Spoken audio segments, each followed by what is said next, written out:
औज़ुबिल्लाहिमिनश्शैतानिर्रजीम बिस्मिल्लाहिर्रहमानिर्रहीम अस्सलामु अलैकुम।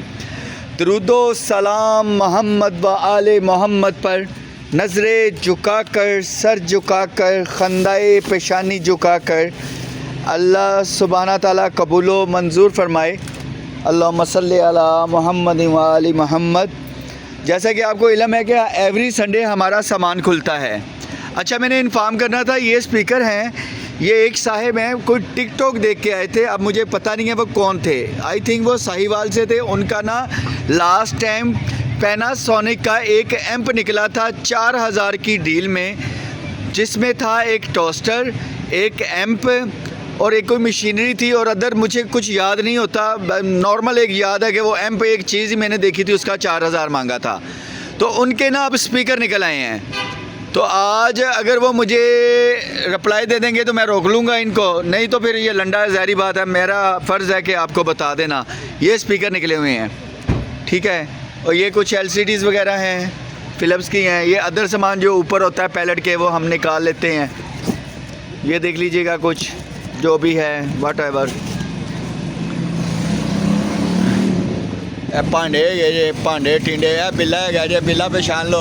अपना कोई भी ब्याह होवे ते बिल्ले नूं दावत लाजमी देनी। ये मेरा वीर नहीं, मेरा पेटी भरा है। वीर बाद च है, पहले पेटी भरा है।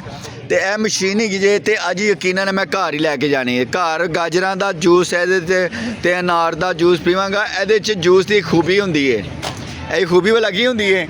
इस मशीन दे विच ना क्रीमी जूस आंदा जे, ठीक है, यानी कि हर चीज़ ड्राई कर देगा। समान खुलने वाला है तो लिहाजा विजिट कर लिया जे, नस के आ जाओ, पैसे फड़ लो, बुढ़ी को भावें धारे फड़ने पैन तो फड़ लो। तो आना इत्थे ही मेला लगता जे।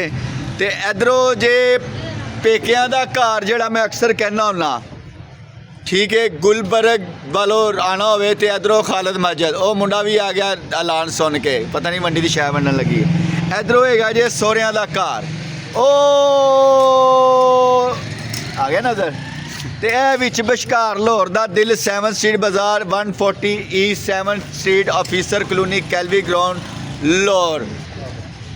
ए मुंडे ने वेखो, ए मुंडे नूं ट्रेनिंग दी जा रही है। 10 रुपए की बेल है मैनू। Very good. अस्सलाम वालेकुम, क्या हाल है? कट दो जरासीम होंदे ने। तो आ जाए जे, विजिट कर लिया जे। थैंक यू सो मच, अल्लाह हाफिज़।